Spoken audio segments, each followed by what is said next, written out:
Hi, this is Sabrina from A Space to Create Art, and I wanted to take you through my introduction to art curriculum and kind of show you what's in it and how to use it. The first thing I wanted to do was kind of take you through all of the different lessons that are inside, and then I'm going to take you into the scope and sequence that is included in the curriculum. Of course, there's a scope and sequence chart, and that's going to take you through each of the lessons, the worksheets that are included that supplement the lesson. It's going to give you accommodations for kids with special needs, and it's also going to give you anchor standards.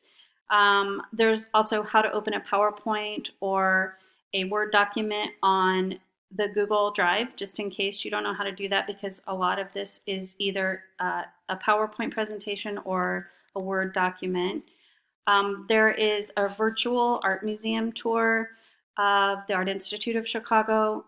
This is really cool because kids, it's interactive, it's on Google Slides, and they go through Google Arts and Culture, explore the museum, answer questions, even create a piece of art of their own. And then there's also 12 sub-lessons. These are great to use not just as sub-lessons, but also as early finisher work. And there's also a sub-binder with the different categories, different chapters, and also an editable sub-binder that is in a Word document that you can upload into Google. The first lesson is a color schemes name tag, which is great for that first week of school because you're trying to get an idea of the ability level of your students, but you also don't want to do anything really instructional at the very beginning of the semester. There is an introduction to the elements and principles of art. So this curriculum is based on the elements and principles of art, how to use them to communicate through your artwork. There is an abstract watercolor exploration where students just learn how to use watercolor. They learn how to combine colors. It's a pretty free-form, abstract lesson, great, fun way to introduce watercolor to students. Next, they're going to go into the color wheel. And since the color wheel can be kind of dry, this is actually fun because it allows students to create more complicated or simpler designs based on their ability level. And I kind of let them self-regulate what they are going to create on that. There's a doodle landscape lesson, which is great also because it teaches so many of the elements and principles of art, including line, color. It's going to talk about atmospheric perspective. Kids are going to create Zentangles that create rhythm and pattern and movement. So it's a great kind of overall elements and principles of art project. They're going to learn how to communicate through art. And these little mini compositions can be pretty powerful, just using a marker and a wet brush and trying to choose an emotion and then recreate that emotion just using lines. Then they're going to create another mini composition using shapes. And they do a worksheet that kind of is going to have them create have them create different emphasis through different ways.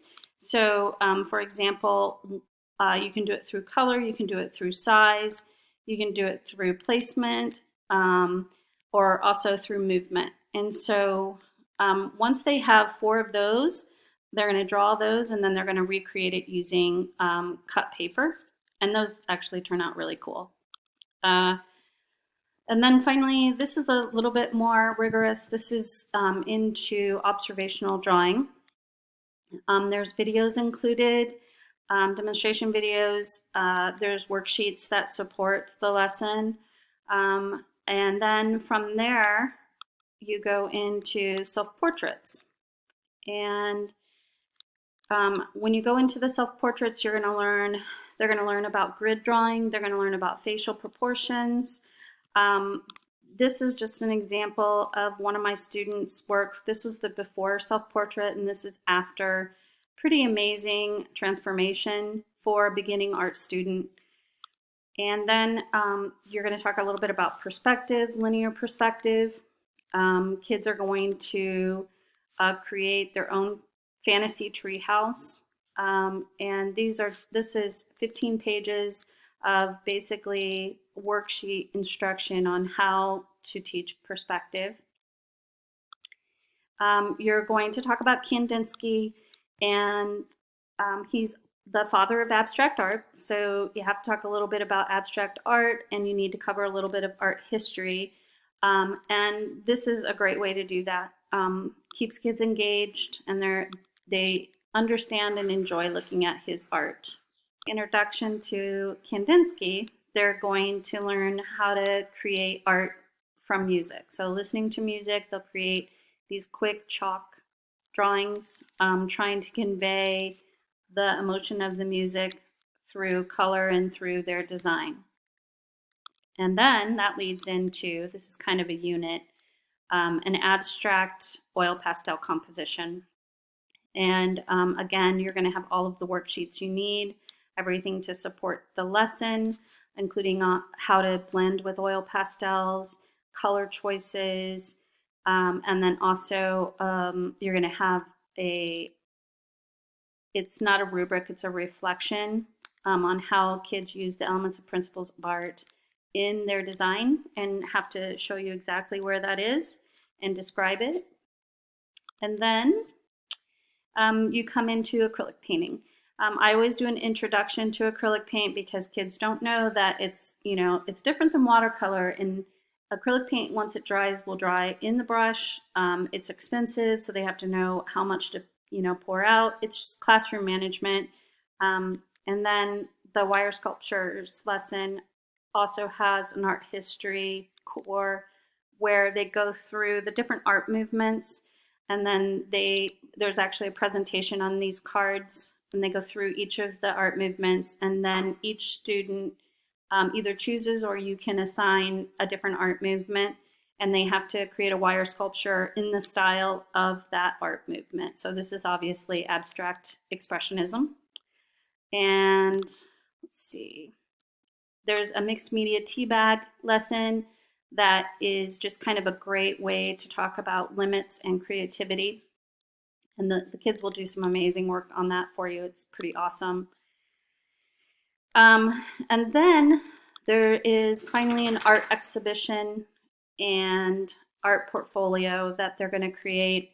And this is great because at the end of the semester, with finals going on and everything that's happening, this is just a great way to wrap up the semester, kind of celebrate everything they learned, look at all the other kids' art, and explore what it means to start to create a portfolio.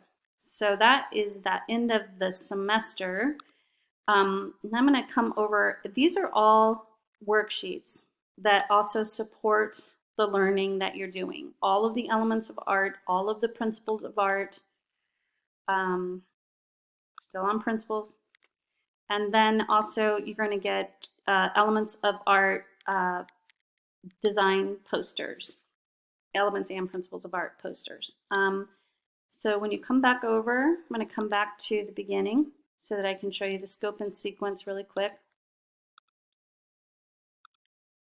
The first thing you're going to do when you buy this is you're going to download the scope and sequence.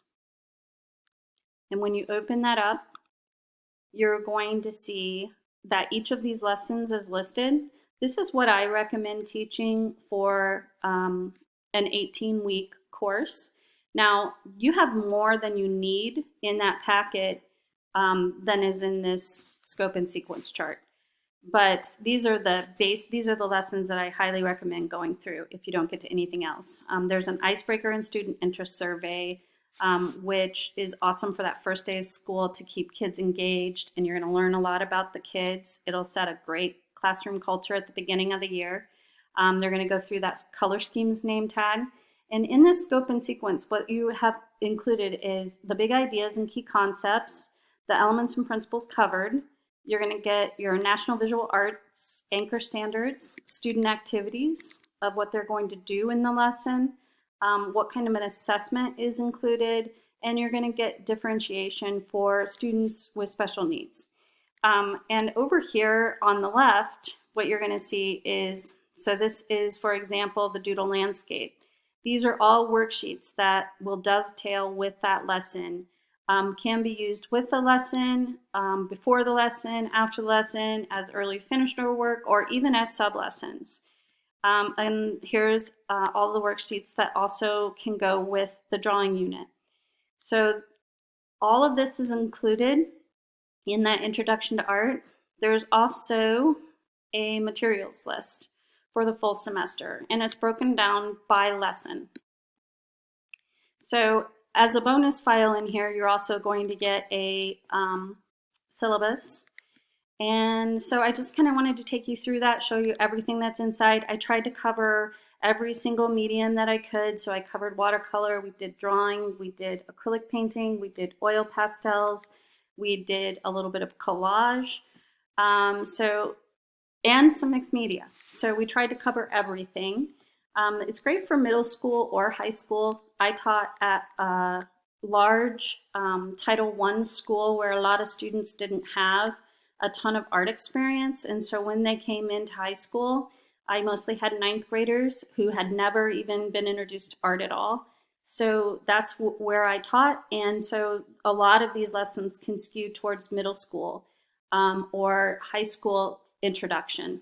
So I hope you enjoy this resource. And if you do, please take a minute to come back and give me a rating. Or if you have any questions, email me at tpt@spacetocreate@gmail.com, and I would be happy to answer any questions that you have.